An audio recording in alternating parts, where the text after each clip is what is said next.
Salutare, dragi prieteni!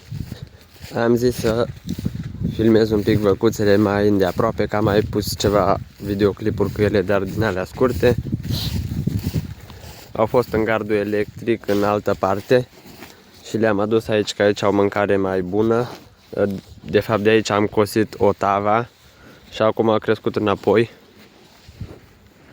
Aici Iuli nu știu ce mănâncă, ceva ierbăltatină. Uite ce-i place ierbăltatina, sau tătăneasa se numește în altele părți. Acolo e și bujora. Acum au mâncare, că azi vară, după 15 iunie până pe la 1 august nu prea au avut. Au și slăbit un pic, deși acasă le-am dat să mănânce, dar dacă n-au avut verdeață. Ea e gestantă de 3 luni, Iuli. Am avut ceva probleme cu ea, că i-a ieșit ceva ningei aici la uger și am cumpărat ceva cremă și i-a căzut și acum probabil din rădăcinile alea care au rămas acolo înăuntru iarăși s-au făcut doi și iarăși am început să o facem cu cremă. Uitați, s-a murdărit aici puțin. Și tot se face cu ceva, îi se prinde în coadă ceva turiți din aia și mă enervează că îi încălcesc coada și cu ghireul o desfac. Uitați ce cu poftă mănâncă tătăneasa. Și aici ai bujora. Uitați-o cum arată așa din față. Aici ai bujora, care o decis să se îndepărteze.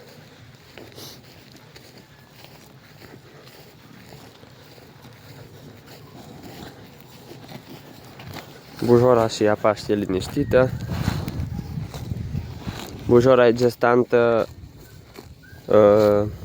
s-a montat în 25 martie la Buna Vestire și fix în ziua de Crăciun, în 25 decembrie, o să împlinească 9 luni de gestație, dar mai durează un pic, după aia încă o săptămână, două, sau depinde, la altele mai puțin. Ce cu poftă mănâncă, dar aș vrea să o dau în partea aia, că au acolo mai bună iarbă. Hai!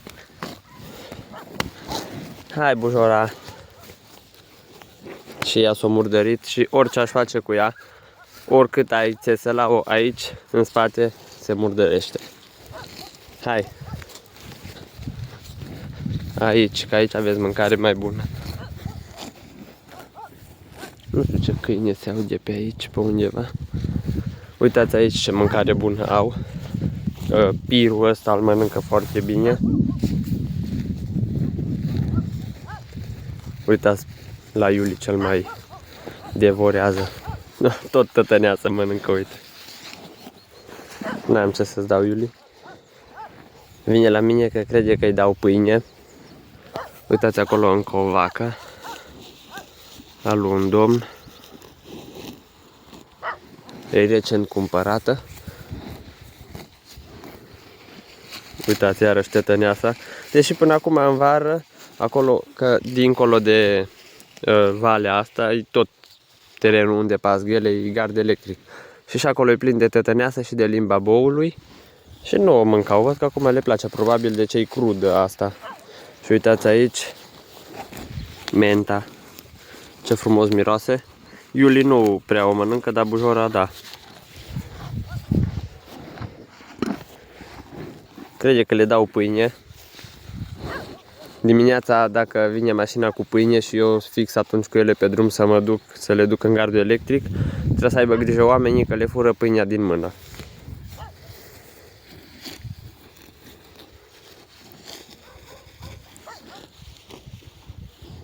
Nu știu de ce stau acum depărtate, probabil că n-au văzut că au mâncare mai bună, s-au mutat una față de cealaltă, dar de obicei stau tot apropiate. Am vrut să le aducem aici în Poivan sau în Pripon, nu știu cum se spune prin alte părți. Dar ele, nu știu, adică bujora nu știu dacă o fi fost vreodată în Poivan, că noi am cumpărat-o pe ea.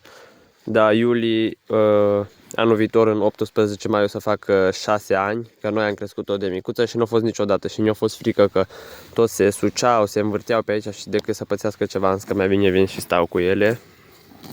Și am zis să vi le arăt puțin, să postez un videoclip mai lung și o să mai postez și cu restul păsărilor.